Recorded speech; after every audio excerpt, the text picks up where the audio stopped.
পৃথিবীর যে 6 জনের তালিকা আছে মানুষ হত্যার দায়ে, তার ভেতরে পাশের রাষ্ট্রের যে দায়িত্বে আছে ওনার নামটা আছে, আর যে পালিয়েছে ওনার নামও আছে। আমাদের স্বাধীনতা দিবসে যে ঘোষণাটা দিল আমরা মর্মাহত, আমরা অন্তরে আমরা খুব বেশি কষ্ট পেয়েছি। স্বাধীন করলাম আমরা, ওরা বলছে আমরা করে দিয়েছি। বলেন নাউজুবিল্লাহি মিন যালিক। এই রাষ্ট্রের মানুষ যারা দায়িত্বে আছে উগ্রপন্থী সবাই না, এরা যে মিথ্যা কথা বলে আজ বিশ্ব মিডিয়ায় প্রচার হয়ে যাচ্ছে। ট্রাম্প পর্যন্ত এখন রেগে গেছে। গতকালকে ট্রাম্পের ঘোষণা শোনেননি? 16 লাখ ভারতীয় আছে আমেরিকায়, এদের সব নাগরিকত্ব বাতিল করে পাঠিয়ে দেবে। আমাদের ব্যবসা বাণিজ্য তো আমরা অলরেডি বন্ধ করে দিয়েছি, এখন ওদের আলু পেঁয়াজ সব বর্ডারে পৌঁছতেছে। পাগল হয়ে যাবেন আপনি, কারণ আপনি আল্লাহর ঘর মসজিদে হাত দিয়েছেন। কথা বলেন না কেন? 200 কোটি মুসলমানের কলিজায় তো আগুন দিয়েছে, 250 কোটি খ্রিস্টানের কলিজায়ও আগুন দিয়েছে এই উগ্রপন্থী এই হিন্দুরা। খ্রিস্টান মেয়েদের উলঙ্গ করে রাস্তায় হাঁটায়, তারা বসে থাকবে? ট্রাম্প কি খ্রিস্টান না? কথা বলেন না কেন? সে তো জাতে মাতাল হলো, অন্তত তাহলে ঠিক আছে। সে জানে না যে আমার মা আমার বোন আমার মেয়েকে উলঙ্গ করে হাঁটায়, দাঁড়া তোর 16 লাখ পাঠিয়ে দিচ্ছি, দেখ কি করে, সিঁড়ে খাবে।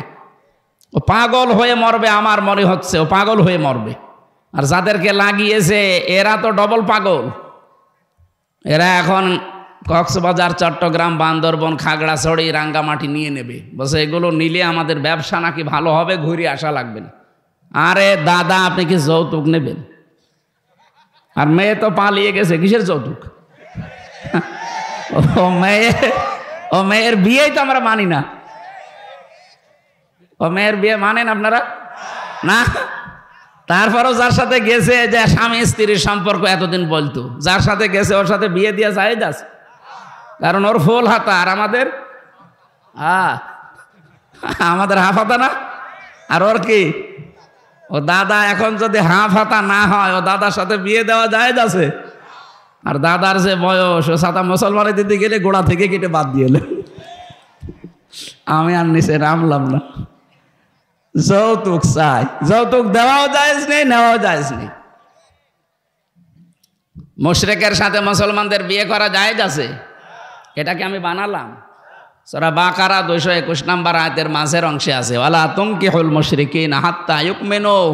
হে নবী, আপনি ঘোষণা দেন, দুনিয়াতে যতক্ষণ কোনো মুশরিক পুরুষ মুসলমান না হবে, ঈমান না আনবে, তার সাথে মুমিন মা নারীর বিয়ে করা জায়েজ নেই। তা আমাদের মেয়ে সে যাই হোক, অন্তত হাজি তো। আর একটা সমস্যা আছে, কথা বললে মিথ্যা কথা বলে, বলুক, কিন্তু হাজি মানুষ কথা বলছে না কেন? হাজি সাহেবের সাথে আপনি একেবারে ফুল হাতা বিয়ে করবেন, কিসের বিয়ে?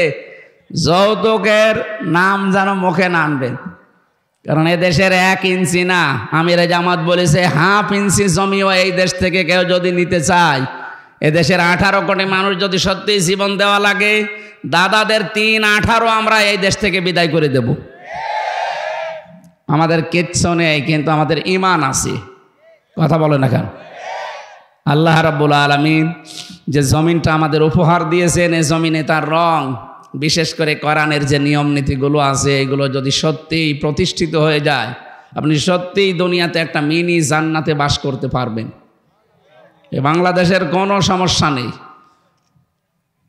সমস্যা শুধু ওরা তৈরি করার জন্য কিছু লেজুড রেখে গেছে, এদের সমস্যা।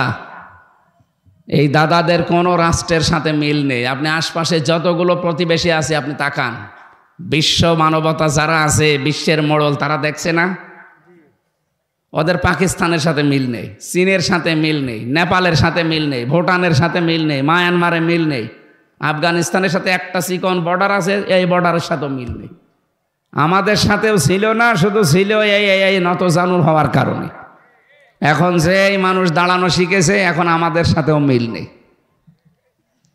আমরা আহ্বান জানাচ্ছি, বয়কট করা যখন আরম্ভ হয়েছে, ব্যক্তিগত কারণে না, ওরা যেহেতু আল্লাহর ঘর ভাঙে, এজন্য মান আহাব্বা লিল্লাহ, যাকে ভালোবাসলে আমরা আল্লাহর জন্য বাসি, ও আবগাদা লিল্লাহ, কারো সাথে ঘৃণা করলে কার জন্য করি? বলেন বলেন। সুতরাং আপনারা আল্লাহর ঘরগুলো ভাঙছেন, মন্দির আছে এই ভুয়া ধোয়া তুলে, এখন যদি বলি যে ঢাকা স্বামীবাগে ইসকন মন্দির 500 বছর আগে এখানে মসজিদ ছিল, কি করবেন বলেন? এদেশের একটা মন্দিরও থাকবে?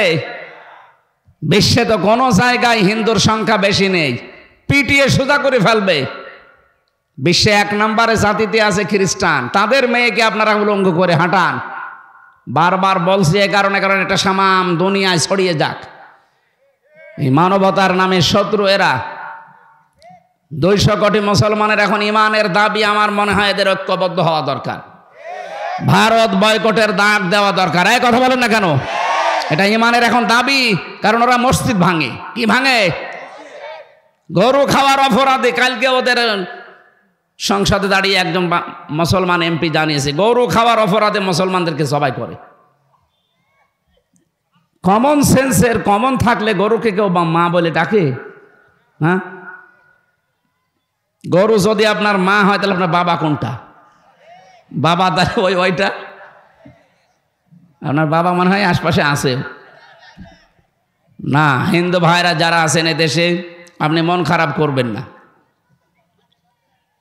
আমরা এই দেশে যারাই বাস করি, জন্ম নিয়েছেন যারা, এদেশের তারা সম্মানিত এবং বৈধ নাগরিক। আমরা মাইনরিটি মেজরিটি মানি না, সব আমরা এক। এই ধোয়া তুলে এতদিন আমাদেরকে দাবিয়ে রেখেছিল। আমাদের বুদ্ধিজীবীগুলো হত্যার পেছনে ওরা দায়ী। এক কথা বলেন না কেন?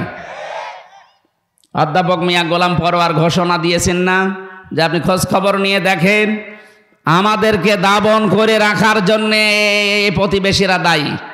বুদ্ধিজীবী হত্যার সাথে আমাদেরকে জড়ানো হয়, ওরা দায়ী। রাজাকারের তালিকা বের হয়েছিল, আপনারা দেখেছেন। ওনাদের নিজেদের মন্ত্রী তালিকা বের করেছিল 10,000, তার ভেতরে 8,060 জন আওয়ামী লীগের। একটা মন্ত্রী হইল আকমা মোজাম্মেল হক, একটা অকর্মা মোজাম্মেল। ওরে দায়িত্ব দিয়েছে যে জামাত শিবিরকে রাজাকার বানাবে। ও ছাতা আওয়ামী লীগকে বানিয়েছে 860 জন, জামাতের মাত্র 37 জন, তাও 8-9 জন মরে গেছে। এইরকম অকর্মাকে মন্ত্রী বানালে তো এরকম উল্টো পাল্টা রিপোর্ট দেবে। আপনার রিপোর্ট অনুযায়ী বলেন এই দেশে কি করেছেন? 11 জন মানুষ ছিল ওই সময় যুদ্ধ করার মতো শেখ পরিবারে, একটাও করে নাই। বেকার এই ধোঁয়াটা তুলে এতদিন পর্যন্ত এই দেশে ইসলামকে এবং আলেম ওলামাকে, ইসলামপন্থী যারা ইসলাম কায়েম করতে চায় তাদেরকে দুনিয়া থেকে বিদায় করেছে এই ধোঁয়াটা তুলে। এটা এখন আর দেশে কেউ বিশ্বাস করে না। কথা বলে না কেন?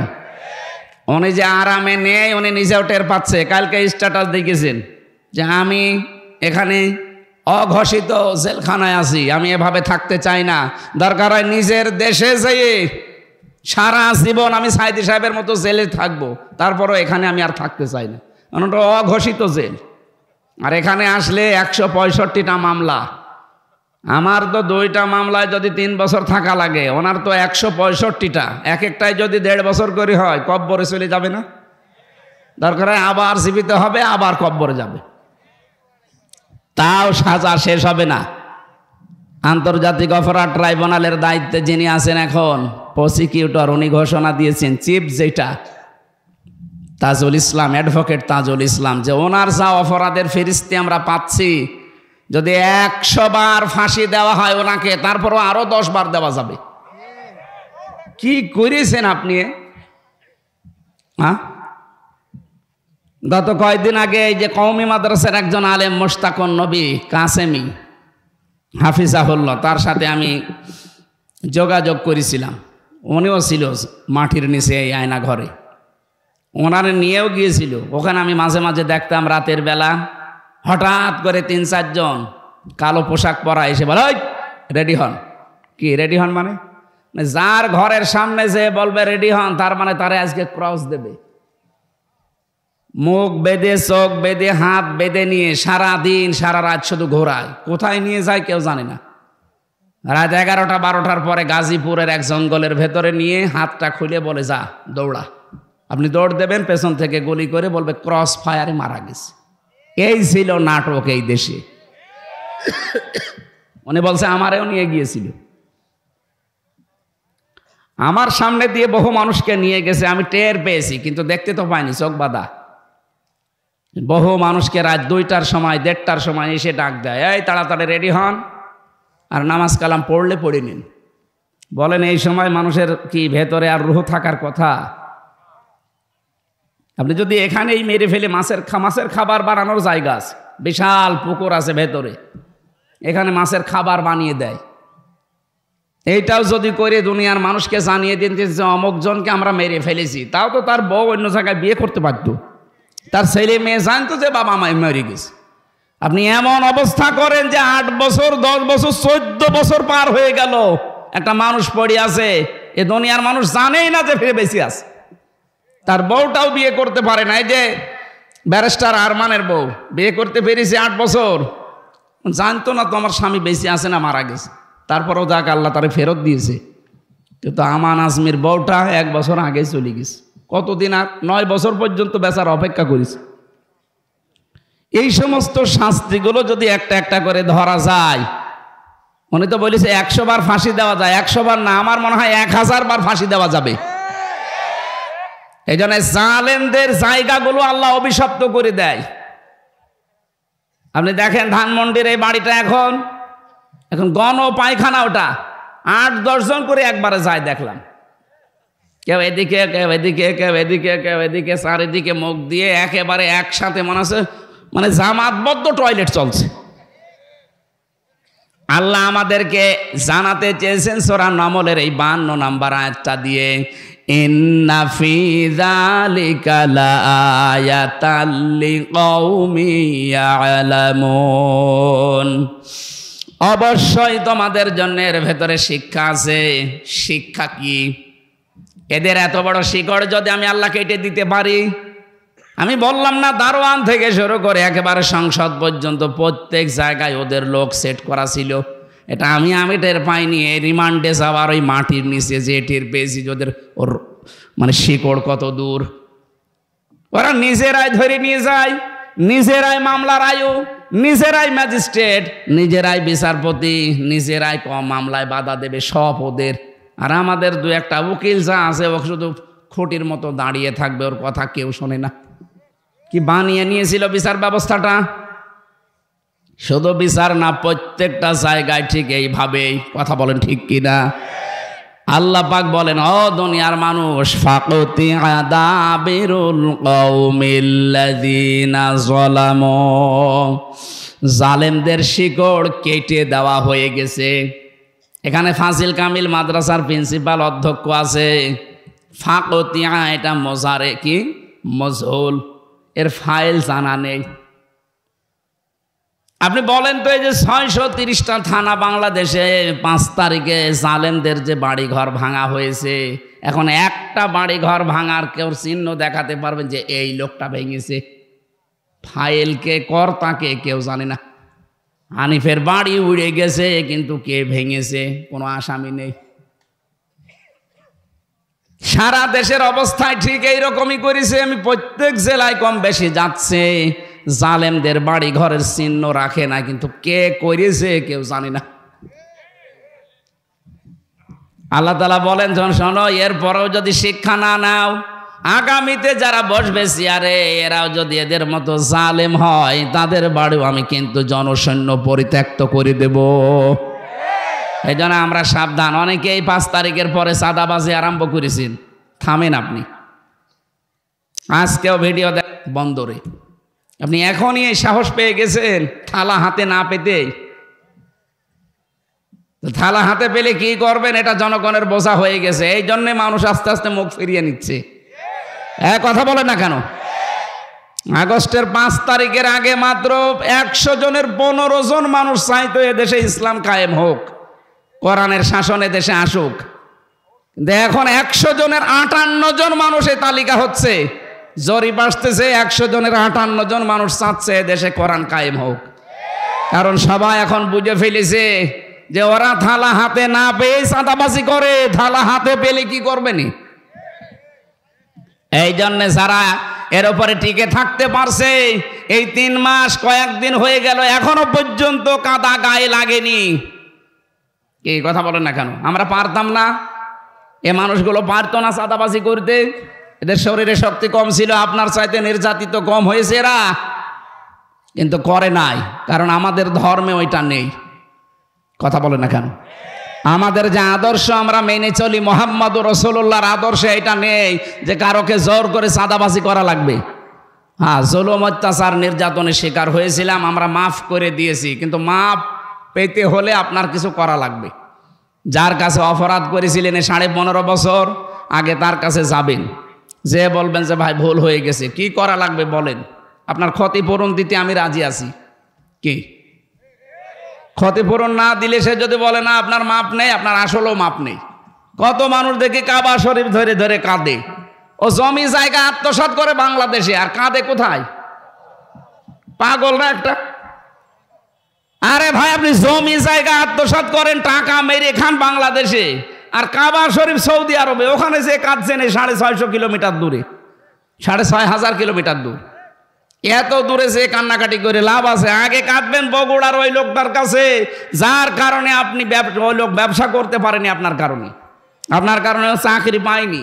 আপনি মিথ্যা মামলা দিয়ে, মিথ্যা সাক্ষী দিয়ে তারে বছরের পরে বছর জেল খাটিয়েছেন, খুন করেছেন, গুম করেছেন, আয়না ঘরে রেখেছেন। এ কথা বলছেন না কেন? আগে তার কাছে যে মাফ চান, যে ভাই আমার ভুল হয়ে গেছে। শুধু এতটুকু বললে হবে না, ও যদি বলে 15 বছরের শোধ চাই, আমি ক্ষতিপূরণ চাই, 50 লাখ টাকা আমারে দেওয়া লাগবে, আপনি তাই দেওয়াতে, কারণ মাল তো কম কামাননি, টাকা আগে দেন তারপরে মাফ চান। কালকে একটা গান বলছিল, কে জানো, যে আগে কি সুন্দর মাল কামাইতাম আমরা। আসলেও তো তাই ছিল, খাপের খাপ মমতাজের বাপ মিলে গেছে। আমরা জালেমদের এই পরিণতি দেখে শিক্ষা নিতে পারবো না কোরআনের আইন থেকে, যে আগামীতে আমরা যারা আসবো, কে আসবেন আমরা জানি না, আল্লাহ যাকে দেয় সে আসবে, কিন্তু সে যদি জালেম হয় তাদের বাড়ি ঘর 5 বছর পরে কিন্তু উজাড় গৃহ হয়ে যাবে, পরিত্যক্ত হয়ে যাবে। কারণ যেখানে জুলুম করা হয় ওই জায়গাটা আল্লাহ পুরা একেবারে অভিশপ্ত করে দেয়। এর বাস্তব প্রমাণ এই জালেমদের বাড়িগুলো। আল্লাহ তুমি আমাদেরকে বাঁচাও, বলে না আমিন। আমরা কোরআনে কারিমের সূরা বাকারার 190 নম্বর আয়াতটা পড়েছি। এখানে 7টা বিষয় আছে। আমরা কোরআন থেকে কথা বলার জন্য যেহেতু বসেছি, আপনারা শুনবেন না?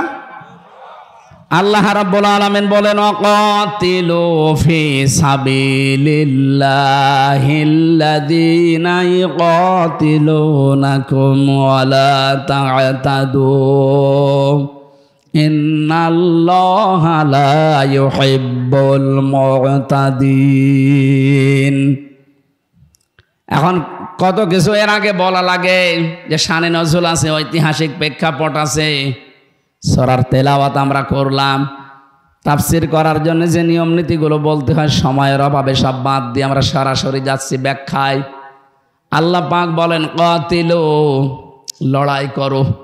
কে বলছেন? ফি সাবিলিল্লাহি, আল্লাহর রাস্তায়।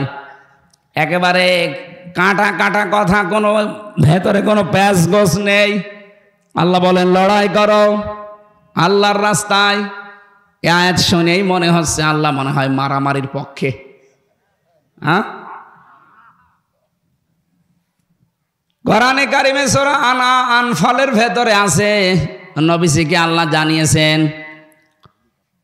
সূরা আনফালের এটা 17 নম্বর আয়াত সম্ভবত। রব্বুল আলামিন নবীজিকে জানিয়েছেন, ফালাম তাকতুলুহুম ওয়ালাকিন্নাল্লাহা কাতালাহুম।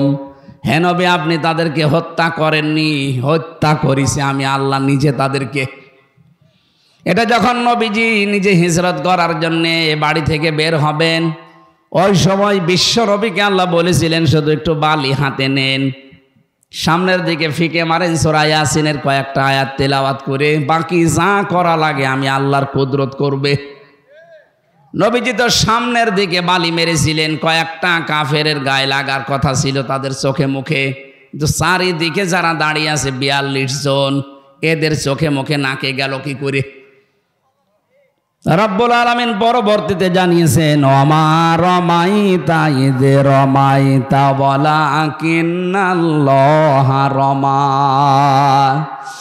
হে নবী, আপনি শুধু বালি নিক্ষেপ করেছিলেন, এতটুকুই আপনার কাজ শেষ, বাকি যা করার আপনি কিছুই করেননি। ওইটা আমার জিবরাইল সঙ্গে সঙ্গে হাতে নিয়ে নেয়, প্রত্যেকটা কাফেরের চোখে মুখের ভেতরে এটা দিয়ে দেয়, ওরা হাত ডলতে থাকে, চোখ ডলতে থাকে, মাঝখান থেকে আপনাকে আমি আল্লাহ বের করে দেই।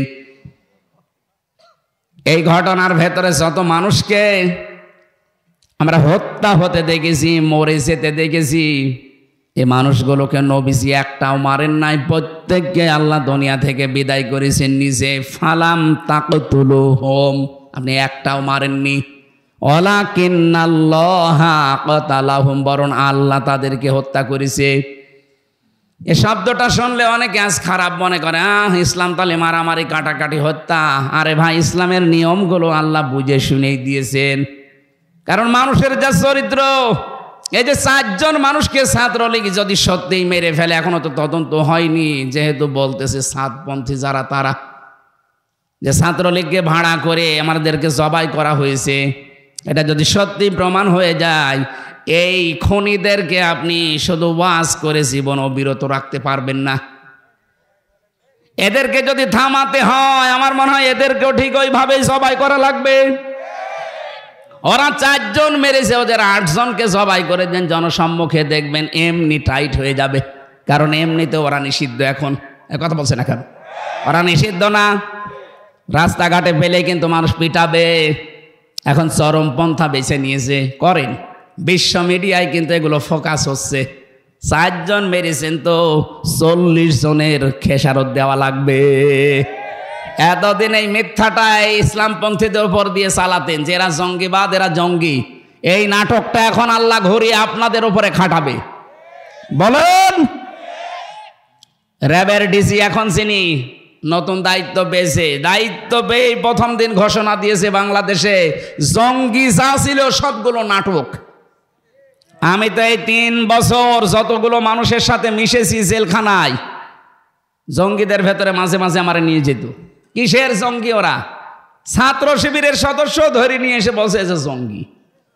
এখন নেন ঠেলা, একটা নিরপরাধ মানুষের উপরে দোষ চাপিয়ে দিয়েছিলেন, আমা ইয়াকসিব খতিয়াতান আও ইসমান সুম্মা ইয়ারমি বিহি বারিয়ান ফাকাদ ইহতামালা বুহতানা ওয়া ইসমাম মুবিনা। সূরা নিসার 113 নম্বর আয়াত। কোন মানুষ যদি নিজে অন্যায় করে আর অন্যায়টা নিরপরাধ একটা মানুষের উপরে চাপিয়ে তাকে কালার করে দেয়, বিপদে ফেলে দেয়, আল্লাহ পাক বলেন ও যেন প্রকাশ্য পাপের বোঝা বহন করে নিয়ে বেড়ায়।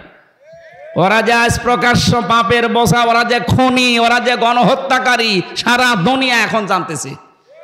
এই মিথ্যা তহমতটা আমাদের উপরে এতদিন দিয়ে চালিয়েছে। আমার নামেও জঙ্গি মামলা দিয়ে 3 বছর আটকিয়ে রাখলো। এখন নেন আপনার নামে, এখন আসলটা চলছে। কথা বলেন না কেন? এই জন্য ইসলামের ঔষধগুলো আল্লাহ বানিয়েছে ঠিক ওই কায়দায়, যেখানে যেরকম দরকার ঔষধ ওখানে ওই রকম পাওয়ারফুল দেওয়া লাগে। এখানে আমি 100 পাওয়ার ঔষধ লাগবে, 10 পাওয়ারে দিলে হবে? সুতরাং হত্যার পক্ষে আল্লাহ না, কিন্তু বাস্তবতা ঠিক রাখতে হলে মাঝে মাঝে এরকম ঔষধ দেওয়া লাগে। আমার মনে হয় বাংলাদেশ এখন শান্ত করার জন্য যারা এই 4 জন তাবলিগ জামাতের মানুষকে হত্যা করলো, এদের খুঁজে ওইভাবেই জবাই করা দরকার। কারণ আল্লাহ তো আর হত্যার বিপক্ষে না, আইন দিয়েছে এই সংশোধনের জন্য। আর আমরা চাচ্ছি এ দেশটা সংশোধন হোক নাকি? যে 9টা বিষয় ছিল বৈষম্য বিরোধী ছাত্র আন্দোলনে, তাদের এইটাও ছিল যে আমরা সংস্কার চাই, আমরা সংশোধন চাই। যে সংশোধনে তো করতে চাচ্ছি, আপনি যা করেছেন উল্টিয়ে ওইটা যদি আপনার পক্ষে বিপক্ষে কাজে লাগানো যায়, ঠিক আপনি টাইট হয়ে যাবেন। আমরা চাচ্ছি খুব তাড়াতাড়ি এই 4টা মানুষ হত্যার বিচার করা হোক, খুব তাড়াতাড়ি। কথা বলে না কেন? সে যাকেই মেরেছেন মানুষ তো সে, কেন আপনি তাকে হত্যা করবেন ঘুমন্ত মানুষকে? খুব তাড়াতাড়ি এদেরকে আইনের আওতায় এনে যেভাবে ওরা জবাই করেছে বাইতুল মোকাররমের সামনে নিয়ে ঠিক ওদেরকে ওইভাবে জবাই করেন। সারা দেশ এই অবৈধ হত্যা বন্ধ হয়ে যাবে। এইটা আজ করা হয়নি, এই কারণেই 53 বছর কোনো খুনের বিচার আমরা পাইনি।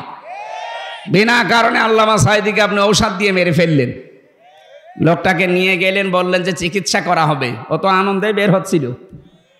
তা আপনি ধোঁকা দিয়ে বোকা বানিয়ে তাকে ইনজেকশনের মাধ্যমে দুনিয়া থেকে বিদায় করে দিলেন। আপনার খুনি। রিমান্ডে আমারে যখন জিজ্ঞাসা করছে, আপনি স্ট্যাটাস দিয়েছিলেন যে পৃথিবীতে এক প্রধানমন্ত্রী আছে খুনি, কেন বললেন? হ্যাঁ, দুনিয়াতে তো 257টা রাষ্ট্র, পৃথিবীর কোন কোন প্রধানমন্ত্রী আছে খনি, কোন প্রধানমন্ত্রী খনি আমরা জানি না? আপনি তো জানেননি, আমার জিজ্ঞাসা করছেন মানে? আমি যাই বলেছি ভাই আমি তো এই দেশের প্রধানমন্ত্রীর নাম উল্লেখ করিনি যে উনি খনি। না, কোন দেশের প্রধানমন্ত্রী খনি আমরা জানি।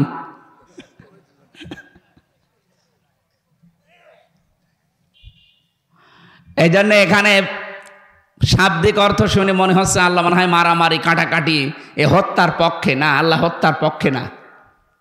আল্লাহ তাআলা হত্যা করার জন্য বলেছেন, দুনিয়া শান্ত রাখার জন্য। অফিল কিসাসি হায়াত ইয়া উলিল আলবাব, এই কিসাসের ভেতরে মানুষের জীবন লুকিয়ে আছে। এটা যদি সত্যি আজ কায়েম না হয়, এ 54 বছর না 154 বছর পার হয়ে যাবে এদেশের এই অবৈধ হত্যা বন্ধ করা সম্ভব না। এজন্য আমরা চাই এই আইনটা তাড়াতাড়ি করে পাশ করেন। যেহেতু দেশের সংবিধান এখন সংস্কার চলছে, 96% মুসলমান এই দেশে। কত বলেন না কেন? আমরা তো চাই 4% যারা অন্য জাতির আছে তারাও চাচ্ছে যে শান্তি চাই। তো শান্তি চাইলে এর উপরে আর শান্তি দেওয়ার কিছু নেই। 77টা আয়াত দিয়ে আল্লাহ একটা সূরা নাজিল করেছেন, নাম তার সংবিধান, সূরা ফুরকান। নাম কি? 77টা আয়াত আছে, 73টা ধারা আছে। আমরা তাফসীর পড়ে, কোরআন হাদিস পড়ে বাস্তবতায় যা দেখেছি, এই 73টা ধারা দিয়ে বাংলাদেশের যে সংবিধান এখন সংস্কার চলছে, আমাদের আওয়াজ যদি সবার ওঠে যে আমরা এই 73টা ধারা চাই, আর এই ধারাগুলো দিয়ে যদি বাংলাদেশের সংবিধান তৈরি করা হয়, এই দেশটা 41 সাল টার্গেট দেওয়ার দরকার নেই। এই বাংলাদেশ 41 দিনে একটা মিনি জান্নাত হয়ে যাবে। এমন এমন বিধান আল্লাহ ওই 73টা ধারার ভেতরে দিয়েছে। সুবহানাল্লাহ বলতে পারেন না? সংস্কার যখন চলছে, এই সংস্কার আমরা চাই কিনা বলেন বলেন। এজন্য অবৈধ হত্যা বন্ধ করার জন্য আল্লাহ এই আদেশটা দিয়েছেন, অকাতিলু, তোমরা লড়াই করো, কতল করো। আল্লাহ কিন্তু একেবারে শব্দটা খুব কঠিন দিয়েছেন, কারণ দুনিয়া শান্ত করা দরকার। আর এখন আমার মনে হয় এটা আরো বেশি দরকার। ওয়ালা তুফসিদু ফিল আরদি বা'দা ইসলাহিহা, পৃথিবী শান্ত হয়ে যাওয়ার পরে কোনো মানুষ যেন এখানে বিশৃঙ্খলা তৈরি না করে। সুতরাং এইটা যারা করছেন তাদের বিরুদ্ধে এখন সবাইকে ঐক্যবদ্ধ হওয়া ইমানের দাবি এইটা। তাহলে কতল করা লাগবে, মারামারি করা লাগবে কার রাস্তায়? ফি সাবিলিল্লাহ। এই রাস্তাটাই আল্লাহর। নামাজ এটা আল্লাহর রাস্তা, রোজা আল্লাহর রাস্তা, হজ আল্লাহর রাস্তা। আমি পড়া কোরআনে পাইনি, আপনি পাইলে কোনো আয়াত বলেন। নামাজ পড়লেই এইটা ইসলাম, রোজা রাখলে এইটা ইসলাম, এইটাই আল্লাহর পথ। এখন প্রশ্ন আসতে পারে না যে আমরা যে লড়াই করব, সংগ্রাম করব আল্লাহর রাস্তায়। আল্লাহর রাস্তা কোনটা?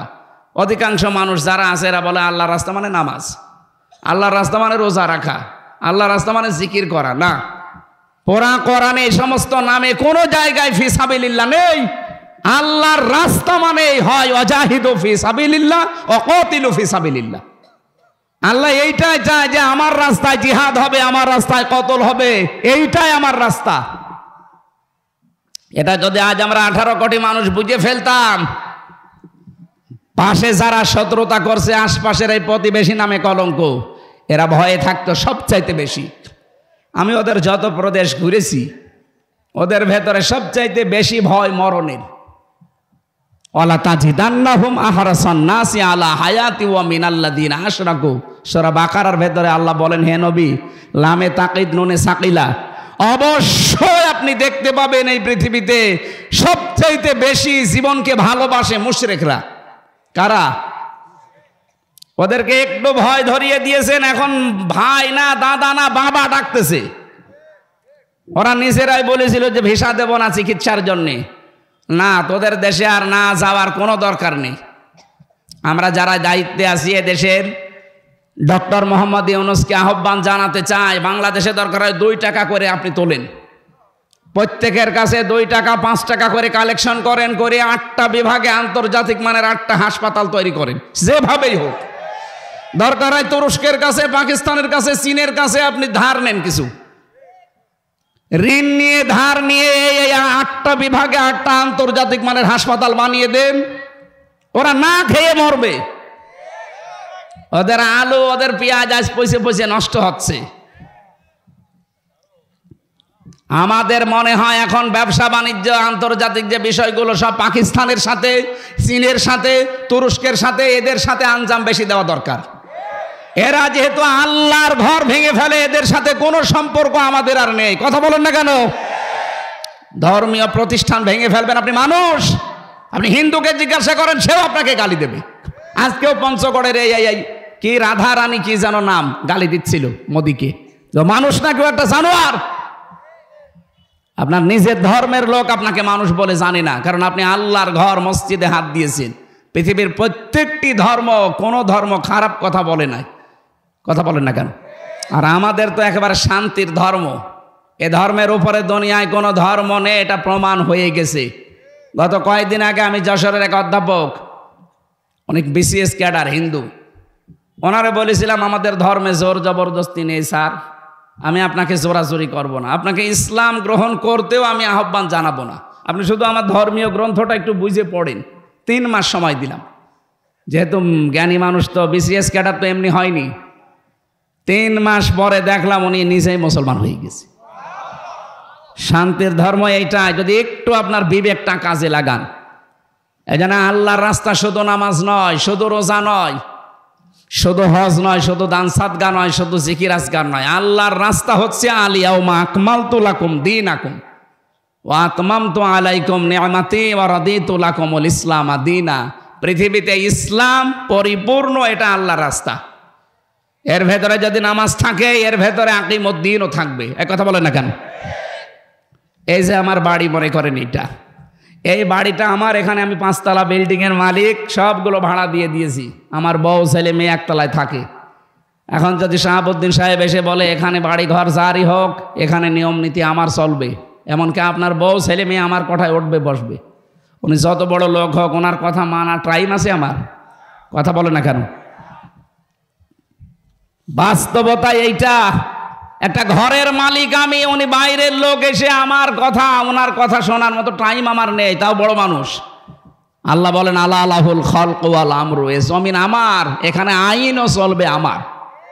ইনিল হুকমু ইল্লা লিল্লাহ, বানিয়েছি আমি, এখানে বিধান দেওয়ার মালিককে। সেইটা বাদ দিয়ে যদি দুনিয়ার কারো বিধান এখানে চালু করার চেষ্টা করেন, আল্লাহ মেনে নেবে? এই জন্য তো আল্লাহ মানে না। এই জন্য আমাদের উচিত হবে, আমার ঘরে যেমন শাহাবুদ্দিন সাহেবের বিধান নিয়ম নীতি চলে না, আল্লাহর এই দুনিয়া, এই জমিনে আল্লাহ বাদে কোনো মানুষের তৈরি করা আইন চলবে না। এটা অনেকে দুনিয়ার কাজ মনে করে এড়িয়ে যান, না, এইটাই আসল কাজ। ওয়াকাতিলু ফি সাবিলিল্লাহ, এইটার জন্য যদি কতল করা লাগে, মারামারি করা লাগে, মিছিল মিটিং করা লাগে, দল করা লাগে, যদি রায় দেওয়া লাগে, সব আমি এইটার জন্য করব। কিন্তু পরের শব্দে আল্লাহ দিয়েছেন ওয়াকাতিলু ফি সাবিলিল্লাহিল্লাযীনা ইউকাতিলুনাকুম ওয়া লা তা'তাদু। কিন্তু সাবধান এই কাজ করতে, যে তোমরা সীমা লঙ্ঘন করবা না। কি করবা না? এই বিষয়টা সামনে নিয়ে আসা লাগবে আমাদের। আর এইটা সামনে আছে, এই জন্য আমি কোরআন হাত দিয়ে বলছি, জামাত শিবির আর জামাত ইসলামী ছাত্রী সংস্থা, এই 3টার ভেতরে এইটা আছে। এরা সীমা লঙ্ঘন করে না, এই কারণে আল্লাহ এদের কাজ উপরে তুলে দিচ্ছে। আপনাদেরকে আহ্বান জানাচ্ছি, যারা বিভিন্ন রাজনৈতিক দলে আছে, সীমা লঙ্ঘন বন্ধ করেন ভাই। নিজের ব্যক্তিগত জীবন থেকে শুরু করে সব জায়গায় সীমা লঙ্ঘন বন্ধ করেন, আপনাকেও আল্লাহ পরিচিত করে দেবে, আপনাকেও আল্লাহ মানুষের কাছে গ্রহণযোগ্যতা বাড়িয়ে দেবে। ইন্নাল্লাহা লা ইউহিব্বুল মুতাদিন, অবশ্যই আমি আল্লাহ সীমা লঙ্ঘন যারা করে তাদেরকে পছন্দ করি না, ভালোবাসি না। আল্লাহ যদি ভালো না বাসে, দুনিয়ার মানুষের ভেতরে ভালোবাসা পয়দা হবে? এই জন্য জোর করে যারা ছিল, মানুষও পছন্দ করে নাই, আল্লাহ পছন্দ করে নাই। যেন আমরা যেন অনেকে আবার জোর করার চেষ্টায় আছেন, আপনি থামবেন। আমার কিন্তু চোখ শুধু দেখলেই বুঝি যে বাস্তবতা কি। অনেকে এখনো পর্যন্ত লেগে আছেন যে আমরা যেভাবেই হোক যাবো। আপনি কি করবেন? সে জোর করেছে, কি হয় দেখলেন না? জোর করেছে হয়তো টিকে থাকা যায়, কিন্তু বিদায় নেওয়ার সময় কুকুরের চাইতেও লাঞ্ছিত হয়ে আল্লাহ বিদায় দেয়। এইটাই কোরআনের কথা। ইন্নামা নুমলি লাহুম লিয়াজদাদু ইসমা ওয়া লাহুম আযাবুম মুহিন। মানুষের পাপ যখন খাপের খাপ পরিপূর্ণ হয়ে যায়, তখন আল্লাহ অপমানজনক শাস্তি তাকে দেয়। এ দুনিয়াতে বহু মানুষ জোর করে টিকে থাকার চেষ্টা যারা চালিয়েছে তাদেরকে আল্লাহ জাতির সামনে ঘৃণিত, নিন্দিত এগুলো বানিয়ে দিয়েছে। হাজ্জাজ বিন ইউসুফের নাম শোনেননি? এও জালেম ছিল। মন্ত্রী পরিষদ এসে একদিন বলছে, বাদশাহ আপনার জন্য বাইরে আমরা যেতে পারি না, আপনাকে তো গালি দেয়, আমাদেরকেও গালি দেয়। এই 15.5 বছরে তাই হয়নি? এক কথা বলেন না কেন? ও বলছে আমারে গালি দেয় কে আমি দেখব। রাস্তায় গেছে ছদ্মবেশ নিয়ে, গ্রাম্য এক লোকের সাথে দেখা। ওই বেটা বাচ্চা হাজ্জাজ বিন ইউসুফ, লোকটা কেমন? ওই ও তো জালেম, ও জালেম, ও জালেমের বাচ্চা জালেম। যেই বারবার সালেম বলে ওর মেজাজ খারাপ হয়ে গেছে। ডাক দিয়ে বলছে, বেটা আমারে চেনো? না, আমি সে হাজ্জাজ বিন ইউসুফ। ও মনে মনে ভাবে, আল্লাহ আমার তো আজকে মাথা থাকবে না। ডাক দিয়ে বলছে, বাদশাহ আপনি আমারে চেনেন? না তো, আমি এই গ্রামের ওই লোক যার মাসে 2 দিন মাথা খারাপ হয়, আজকে তার পয়লা দিন। তোর মাসে 2 দিন মাথা খারাপ হয়, আজকে প্রথম দিন, তার মানে আর একদিন হবে। পাগল, ওই দিন পাগল বইলে বেঁচে গিয়েছে, তাছাড়া বাঁচার কথা ছিল। আমরা এই 15.5 বছরে পাগল বইলেই বেঁচেছিলাম। কথা বলছে, জোর করে থাকা যায় না ভাই। এখনো যারা এ ধান্দায় আছেন যে থাকবো যা হয় হবে, কিচ্ছু পারবেন না। কারণ সে সিস্টেম এখন পাল্টিয়ে গেছে। তত্ত্বাবধায়ক সরকার আবার আসতেছে। কি আপনি দেখেননি কালকের পেপার? আবার ঘুরে আসতেছে। আগামীতে কেউ যেন 5 বছর জুলুম করে আবার টিকে থাকবে, ভয়ে ভয়ে থাকা লাগবে। আল্লাহ রাব্বুল আলামিন 7 প্রকার মানুষকে তিনি পছন্দ করেন না। তার ভেতরে প্রথম নম্বরে যারা সীমা লঙ্ঘন দুনিয়ায় করে, সেই জান্নাত থেকে শুরু হয়েছে। সীমা লঙ্ঘন করলে আল্লাহ পাক তাকে শাস্তি দিয়েছে।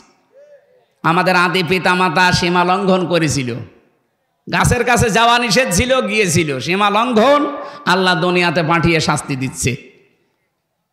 হযরতে মুসা আলাইহিস সালাম এমনিতে রাগী নবী ছিলেন। একদিন ডাক দিয়ে বলছে, বাবা রুহের মানে ওই যে মেরাজে যাওয়ার সময় 2 নবীকে কথোপকথন করেছিল। কয়েকটা বর্ণনা তাফসিরে আছে, এই বর্ণনাটাই সঠিক। ডাক দিয়ে বলছে, আব্বাসান আপনি কোন কারণে এই গন্ধম গাছের কাছে মাকে নিয়ে গেলেন আর ফল খেলেন? যদি ফল না খেতেন তাহলে তো আর এই দুনিয়ার এই সংসার বিক্ষুব্ধ পৃথিবীতে আমাদের আশা লাগতো না। এই ঝামেলার দুনিয়ায় ফেরাউন আমাকে খালি তাড়িয়ে নিয়ে বেড়ায়। হযরত আদম আলাইহিস সালাম বলেছিলেন, বেটা যদি ফল না খেতাম তো তোমরাও তো হইতে না। আমি ফল খেয়েছিলাম, অন্তত তোমরা দুনিয়ায় এসেছো, আবার কাজকর্ম করো, এরপরে আবার যে আমাদের আসল বাড়ি ওই বাড়ি ফেরত যাবা। কিন্তু আমাদের সীমা লঙ্ঘন যদি দুনিয়ায় আসার পরও আবার হয়, ওই যে বাড়ি থেকে আসলাম ওই বাড়ি আর ফেরত যাওয়া হবে না। আর একটা বাড়ি আছে, জেলখানা। সুতরাং ওই বাড়িতে যেন আমাদের যাওয়া না লাগে। জেলখানা দুনিয়ারটাই যেরকম দেখলাম, আল্লাহটা না জানি কত কঠিন। আল্লাহটা কঠিন হবে না? আল্লাহ তাআলা বলেন, লা ইয়ামুতু ফিহা ওয়ালা ইয়াহইয়া, এমন জাহান্নাম বানিয়েছি মরবেও না বাঁচবেও না। এজন্য প্রথম নম্বরে আল্লাহর ঘৃণিত বান্দা তারা যারা সীমা লঙ্ঘন করে। আজকে থেকে কোনো কাজে যেন আমরা সীমা লঙ্ঘন না করি। আল্লাহ আমাদের তৌফিক দিন এই আমলটা করার, বলেন আমিন। আমরা যারা জেনা ব্যভিচারে আছি, প্রশ্ন আসতে পারে জেনা ব্যভিচার আমার জীবনে নেই। হ্যাঁ আমি জানি, কিন্তু আপনার চোখের জেনা, আপনার মুখের জেনা, আপনার হাতের জেনা, পায়ের জেনা, কলবের জেনা, এগুলো হচ্ছে। এই দেশটাতে এখনো যেহেতু ইসলামী পর্দা কায়েম হয়নি, এই জন্য হচ্ছে। কি 2টা ঔষধ আল্লাহ দিয়েছেন, যদি মেনে চলতে পারেন, আমি সহ প্রত্যেকেই, সে যেই বয়সেরই আছেন, প্রত্যেকেই যদি এই 2টা ঔষধ মেনে চলতে পারি আল্লাহর দেওয়া, তাহলে জেনা থেকে বেঁচে থাকা যাবে। 15 দিন মাত্র আমল করেন। আজ যারা পরকীয়া প্রেমী আছেন, নিজের স্ত্রী বাদ দিয়ে অন্যের সাথে লাইন করেন, এটাও বন্ধ হয়ে যাবে। নিজের স্ত্রী বাদ দিয়ে অন্যের সাথে যারা লাইন করে, নিজের স্বামী বাদ দিয়ে অন্যের সাথে যারা লাইনে আছে, এমনি না, এটা কারণ আছে। কারণ স্বামীর কাছ থেকে, স্ত্রীর কাছ থেকে ওই রেসপন্স পায় না, তখনও বাধ্য হয়ে আলাদা রাস্তায় যায়। অথচ নিজের স্ত্রী বাদ দিয়ে ইল্লা আলা আজওয়াজিহিম আও মা মালাকাত আইমানুহুম ফাইন্নাহুম গায়রু মালুমিন, নিজের স্ত্রী বাদ দিয়ে অন্য কোনো মহিলা কামনা করাই জায়েজ নেই, করাই জায়েজ নেই। সেখানে আমরা পরকীয়া প্রেমে অনেকে আসক্ত, এখানে মনে হয় নেই। কারা কারা করছেন হাত তোলেন তো। না, এ জেলায় থাকে, এ জেলায় সব আল্লাহর ওলি বাস করে, এ জেলায় নেই, অন্য জেলায় থাকতে পারে, এই জন্য বলছি। যারা নিজের স্ত্রীর প্রতি আজ আকর্ষণ হয় না, অন্যকে দেখলেই ভালো লাগে, তাদের জন্য বলছি 15 দিন আমল করবেন এটা। সূরা নূর 30 নম্বর আয়াত, অকুল্লিল মুমিনিনা ইয়াগুদ্দু মিন আবসারিহিম ওয়া ইয়াহফাযু ফুরুজাহুম যালিকা আযকা লাহুম। আল্লাহ পাক বলেন, এ মুমিন পুরুষেরা, পরনারী দেখলেই তোমরা চক্ষু নিম্নগামী করবা। কে বলছেন? বলেন বলেন। এটা প্রথম ঔষধ। শুধু 14 জন পুরুষ মানুষ, 14 জন পুরুষ মহিলা বাদ দিয়ে, 14 জন মহিলা বাদ দিয়ে যদি আপনি দুনিয়ায় যত মহিলা আছে এই মহিলাগুলোর দিকে তাকাতে গেলে অবশ্যই আপনাকে চক্ষু নিম্নগামী করে ফেলা লাগবে। এই যে রাস্তাঘাটে হাঁটতেছে, ওই 14 জন মহিলার ভেতরে বা 14 জন পুরুষের ভেতরে যদি ওটা না পড়ে, আমি মিলিয়েছিলাম তাফসির থেকে, আল্লাহর নবী মুহাম্মদ রাসূলুল্লাহকে সূরা নিসার 21 নম্বর আয়াতের তাফসিরের ভেতরে জানিয়েছে, হে নবী, 14 জন মহিলা সম্পর্কে আপনি তাদেরকে জানান। নিজের মা, নিজের বোন, নিজের মেয়ে, নিজের পুত্রবধূ, ভাইয়ের মেয়ে, বোনের মেয়ে, এরকম 14 জনের তালিকা সূরা নিসার ভেতরে আছে। যদি এই 14 জন পড়ে যায় সামনে, আপনি তাকাতে পারবেন, কিন্তু মুখমণ্ডল, হাতের কবজি আর পায়ের পাতা বাদ দিয়ে বাকি জায়গায় তাকানো যাবে না। কথা বুঝতেছেন? নিজের যুবতী মেয়ে যদি সামনে পড়ে, হাত দেখতে পারবেন তার মুখমণ্ডল, হাতের কবজি, পায়ের পাতা, বাকি শরীর কিন্তু বাবার সামনে ঢেকে রাখা লাগবে। অনেকে আজ আধুনিক পরিবারে দেখি শুনি যে মেয়েরা বাবার সামনে হাফ প্যান্ট পরে থাকে। নাউজুবিল্লাহি মিন যালিক। এজন্য অঘটনও ঘটে যায়। আল্লাহর প্রতিটি বিধানের ভেতরে শিক্ষা আছে, না নেই? এই জন্য আমরা সব কথা বলছি, এই 14 জন মহিলা বাদ দিয়ে যারাই সামনে পড়বে, মন যদিও চাই কন্ট্রোল করে চক্ষু নিম্নগামী করবেন, আর লজ্জা স্থানের হেফাজত করা লাগবে। 15 দিন একটু কাজ করে দেখেন, দুনিয়ার কোনো মহিলার প্রতি আর আপনার আকর্ষণ যাবে না, তখন সব আকর্ষণ আপনার জায়েজ স্ত্রীর প্রতি যাবে। আল্লাহ আমি সহ যারা আসলাম এই ঔষধগুলো মেনে চলার তৌফিক দিন। 2 নম্বরে লজ্জা স্থানের হেফাজত করা বড় কঠিন হয়ে গেছে এই আকাশ সংস্কৃতির কারণে।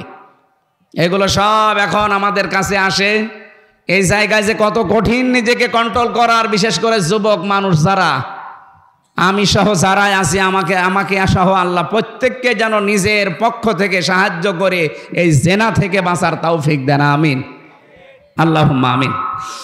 লা ইলাহা ইল্লা আনতা সুবহানাকা ইন্নী কুনতু মিনাজ জালিমিন। আল্লাহ তাআলা এখনই নামাজ হবে জোহরের, এজন্য আমরা শেষ করে দিয়েছি। যেভাবে আরম্ভ করেছিলাম, আমার মাঝে কয়েক ঘন্টা আমরা চলতাম, কেউ চলে যেত না। কোরআনে কারিম শোনার জন্য, বোঝার জন্য মানুষগুলো এত পাগল হয়ে আছে। আল্লাহ তাআলা মেহেরবানি করে আয়াতের প্রথম শিক্ষা, জীবনের সীমা লঙ্ঘন থেকে আমাদেরকে বাঁচাও। রব্বুল আলামিন, দেশটা তুমি স্বাধীন করে দিলে, এ দেশটাতে তোমার কোরআনের আইনও জারি করে দাও। তোমার বান্দা বান্দীদের মন দিল তোমার আইনের দিকে ঝুঁকিয়ে দাও। যারা চেষ্টা চালাচ্ছে এ দেশে কোরআনের আইন কায়েম করার জন্য, তাদের তুমি হামে ও নাসির হয়ে যাও। মা বোন যারা এসেছে, আল্লাহ মা বোনদেরকে ফাতিমার মতো, খাদিজার মতো বানিয়ে দাও, তৌফিক দাও। এই মাদ্রাসাটা যিনি প্রতিষ্ঠা করেছিলেন শহীদ আল্লামা দেলাওয়ার হোসাইন সাইদি রহমতুল্লাহ আলাইহি, আল্লাহ এই মাদ্রাসার কারণেই তাকে তুমি মাফ করে দাও, তার কবরটা জান্নাতুল ফেরদাউস বানাও। যত মানুষ এখানে লেখাপড়া করে এদের মেধা স্মৃতি খুলে দাও, এদের কোরআনের আয়াত পড়ার সওয়াবগুলো শহীদ আল্লামা দেলাওয়ার হোসাইন সাইদি রহমতুল্লাহ আলাইহির কবরে পৌঁছিয়ে দাও। যারা এর সাথে জড়িত আছে, মাদ্রাসার মহাতামিম, অধ্যক্ষ, সভাপতি, সেক্রেটারি যারা আছে, মোতাওয়াল্লি, যারাই সাহায্য করে নবীর এই ঘরকে, তুমিও তাদের সাহায্যকারী হয়ে যাও। আমি সহ যারা আমরা অসুস্থ আছি, প্রত্যেকেই শেফায়ে কামিলা আজেলা নসিব করো। যে ষড়যন্ত্র চলছে এই প্রতিবেশী নামে কলঙ্ক, এই অমানুষদের দ্বারা, আল্লাহ ওদের কপালে তো হেদায়েত নেই, তুমি বলে দিয়েছো আল্লাহু লা ইয়াহদিল কওমাজ জালিমিন, জালেমদের তুমি হেদায়েত দাও না, দেবেও না। সুতরাং এদের চক্রান্ত ষড়যন্ত্র থেকে আমাদেরকে বাঁচাও। রব্বুল আলামিন বিশ্বের মুসলমানদেরকে তুমি সব এক এবং ন্যাক বানিয়ে দাও। আগামীর বাংলাদেশ কোরআনের হাতে আল্লাহ তুলে দাও। চর্ম চোখে যেন অন্তত দেখতে পারি এ দেশটা তোমার কোরআনের আইন দ্বারা চলছে। কখন কার কাছে আজরাইল এসে যায় জানি না। যখনই আজরাইল আসবে একটা বারের জন্যও যেন পড়তে পারি লা ইলাহা ইল্লাল্লাহু মুহাম্মাদুর রাসূলুল্লাহ। আসসালামু আলাইকুম। আমার ওই যে বই ছিল আমার মনে